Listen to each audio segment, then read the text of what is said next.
Hey, it's Jordan with Status Coup. Delighted to be joined by Luigi. You're a part-time worker with UPS. And obviously, yesterday was the big announcement of the tentative agreement that Teamsters, the union there, has described as historic. The major standoff was over part-time workers. Remember what you sacrificed during the pandemic. Remember what you sacrifice every day when you go to work at this company, when you're working for poverty wages. Some people have to work 2 or 3 jobs. That shouldn't happen when you're working as a Teamster.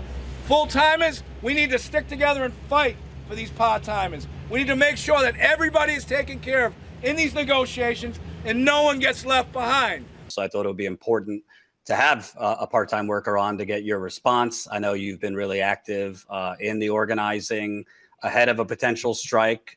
You were, doing tables outside at 3 a.m, organizing people.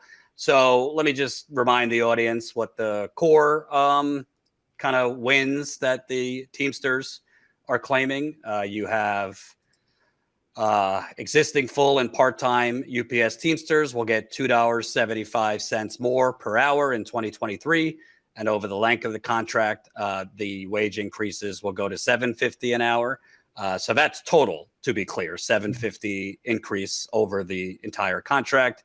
Existing part-timers will be raised up to no less than $21 per hour immediately, and part-time seniority workers earning more under a market rate adjustment would still receive all new general wage increases. A couple other things in there, but those are the key elements for wages. First off, have you seen the full agreement yet? Because I know a lot of people haven't. And what are your thoughts, at least, about what's being reported as a part-time worker? Yes, thank you for having me. I know so far, as almost everyone, I have only seen the highlights. So everything that I can say is based on that. And I understand that we will have the full contract supposedly by Monday. So there is still many details to know. My first, thoughts about this is, the contract has a lot of very good improvements. Like if you compare this to the last 2 previous contracts, that is a big improvement. A lot of people is excited about the things that has been obtained. Many are surprised, especially people who has more time. We're expecting something terrible. But having said that, recognizing the important gains, I feel like for part-timers, we could have gotten much more from what we got. Especially, I'm making $16.50 per hour. So jumping to $21 is a change, it's significant, but it's still far from what we're expecting. We were expecting from the beginning of the campaign, especially Teamsters groups like TDU and Teamster Mobilize, they have been pushing for $25 an hour. And that seemed like a fair fight to have, a fair reason to strike for. But now we are in 21, that if you think about it, we should be already in 21. Like the previous contract should have put us on 21, and now we should have been fighting for a wage based on that.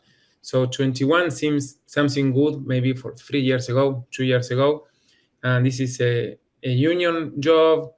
It's a grueling and super hard job. So I was expecting much more, especially for all the momentum.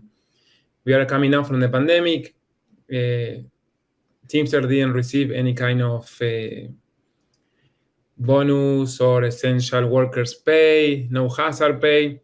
So, I feel like the company was owing us a lot, especially thinking on their record profits and all that. Yeah. And also, it matters where you live. I mean, you're in New York. Yeah. $21 an hour will not get you that far, even part-time, in New York. It's the most expensive place to live in the country. Maybe that would be good if you're living somewhere else. But can you kind of talk about what it's like living currently off of the $16 an hour and at $21 an hour? Is that comfortable? I mean, you're part-time, so presumably you'll still have to work other jobs. Yes. So something that maybe that is a surprise and comes in the full contract, but If this would have changed, I'm sure that would have been added to the highlights. By contract, I'm only guaranteed 3 hours and a half. So sometimes, these weeks there are more work, so I'm doing 5 hours. On average, I do 4. By contract, and especially in low season, 3 hours and a half. So jumping from 16.50 to 21 for me means $90 extra per week. That doesn't change. Like on the weekends, I get side jobs, especially in restaurants, and I also do photography, not very often, but I need to have all these free things going on to be able to barely makes ends meet. And if in New York City is about to raise the subway fare, I live in Bushwick. I'm in a Puerto Rican Ecuadorian area that is being gentrified, so the rent is going higher.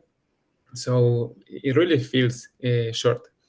And I hear from maybe coworkers from other states that they see that more reasonable. But from cities, it fell short. And some cities, I don't know, like Seattle, for example, they already have the market rate adjustment. So they're already doing 21. So what they are getting is a confirmation that 21 won't be taken away, but they're not getting a raise with this. And This is a contract that lasts 5 years. Every new part-timer will have a cap of $23. So in 2028, with inflation, economic crisis, economic uncertainty, $23, I don't think that will mean something huge. And also, obviously we know they, with part-timers, not just at UPS, but elsewhere, they kind of screw around with your hours. They try to stagger it. You are kind of on, it's not predictable when you're going to be working. And they don't care how long you stay out. They don't care if you go home to your family. They don't care. They never did, they never have, and they never will.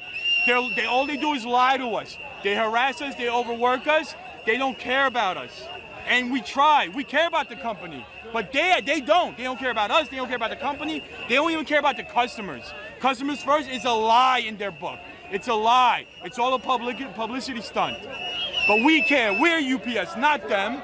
We're also Teamsters. Let's go. Fair contract is allowing us to have a reasonable living wage and working conditions that we all can feel that we have dignity and respect and want to come to work and feel that the company is actually treating us the way we should be treated, and make sure that the safety aspect is also a part of it. Fair contract is a salary that is livable according to the inflation that's in New York. So if they are increasing you're saying you're only getting a few hours now. How do you have protections that they might not cut your hours even further now because they're raising the wage? So I would expect that by contract, you have the right to say, I have 3 hours and a half, you should not touch them. But many workers that are new, that don't have so many experience, are not familiarized with the contract. Sometimes because the supervisor tells them to leave, they ended up leaving at 3 hours. The belt can be speed up, supervisor can start harassing people. So they can also try to push to do more work in less time possible. Like I'm sure that UPS will try to find a way to make us pay the cost for it. And as I said before, our job is really grueling. So for example, there is hopefully on Monday we will have more information, but it's very hot in the warehouse. Drivers will get the AC at some point, not so fast, but they will get it at some point.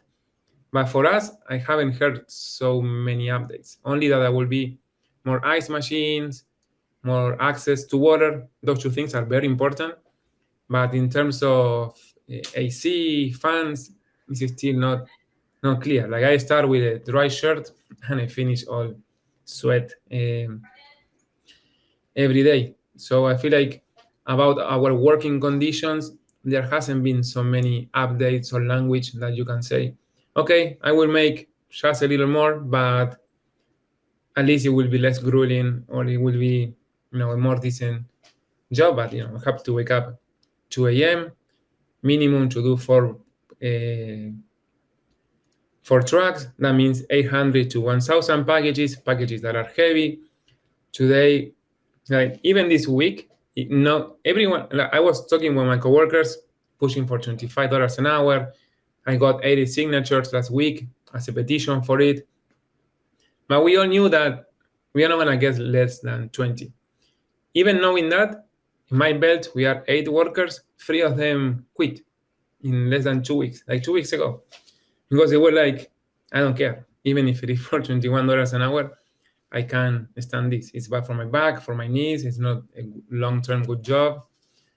So I feel like even with 21, we will still having this problem of turnover.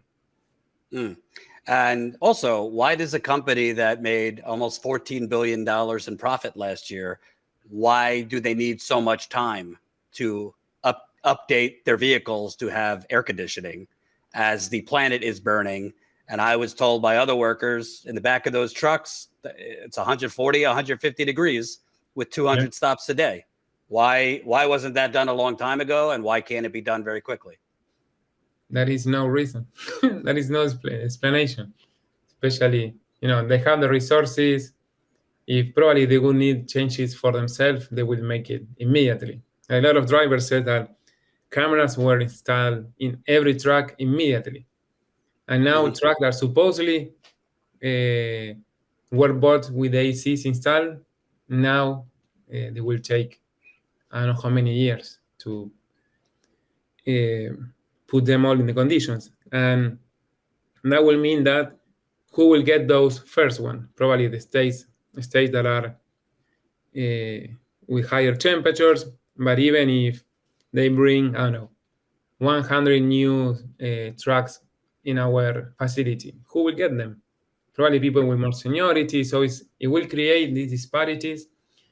And I feel like something that has to be addressed is the wage difference, the gap between drivers and part-timers is huge. Like, I don't think that we should be doing the same wages, but I will be loading the truck being paid $21 an hour to a driver that, if it is in the top tier, will be paid $49 an hour.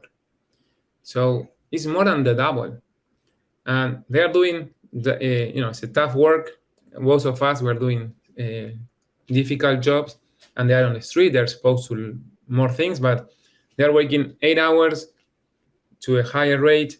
We are only guaranteed 3 hours and a half, and we're going to be making 21. So that disparity doesn't help neither to, create more unity, to stand together. I feel like with this contract negotiation, we advanced a lot on that. Like, a lot of that division was kind of solved. Many drivers that had a positive view of the contract were congratulating me this morning. They were like, congratulations, we got a raise, we are together. It's a different perspective, but show that there is this intention of being united and being treated everyone as teamsters. But that gap still exists, and putting a cap of $23 to every new part-timer will only exacerbate that gap. And lastly, do you think it's a mistake? Obviously, workers have to vote on it, so it might still not pass. But do you think it was a mistake for the leadership to, agree to it? Because it seems that UPS right away, there was a break in negotiations, and they came back yesterday morning, and right away there was an agreement. So it seems UPS wanted to do everything possible to avoid a strike in a week. Do you think it was a mistake to make a deal now? Because maybe if leadership would have held out till like the day before or right at the deadline, maybe you could even got a little bit closer to that $25 an hour. So yes, I'm not there, but I agree with that assessment. So negotiation started again yesterday. we had until Monday to reach to a decision. So they could have got all the good things that are already there and stick to our wages, hopefully to 25. Seniority part-timers, they are getting only 150. It's still not clear, but probably you have, after 5 years, you will get 50 cents. After 10 years, probably another 50 cents until you reach to 15 years and get 150. I'm not sure if that will be the case.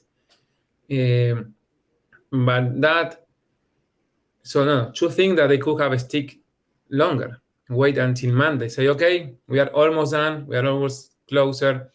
We might go on a strike tomorrow if we don't get this, and use that pressure in our favor, because the public opinion is in our favor. We are seen as essential workers. We went through the pandemic. Everyone was talking about us, no matter channel that you put, Fox News, CNN. There is a part-timer speaking, or there is the president of the union talking about us. So I feel like there was a momentum. Actors and writers on strike, the threat of having a country with 500,000 workers on strike at the same time. There were so many elements playing in our favor that I have the feeling that we could have pushed a little more. Thank you for taking the time. We'll stay in touch because you still workers still need to vote, and that could play out. I believe will take a few weeks for the voting process. So thank you for taking the time, Luigi.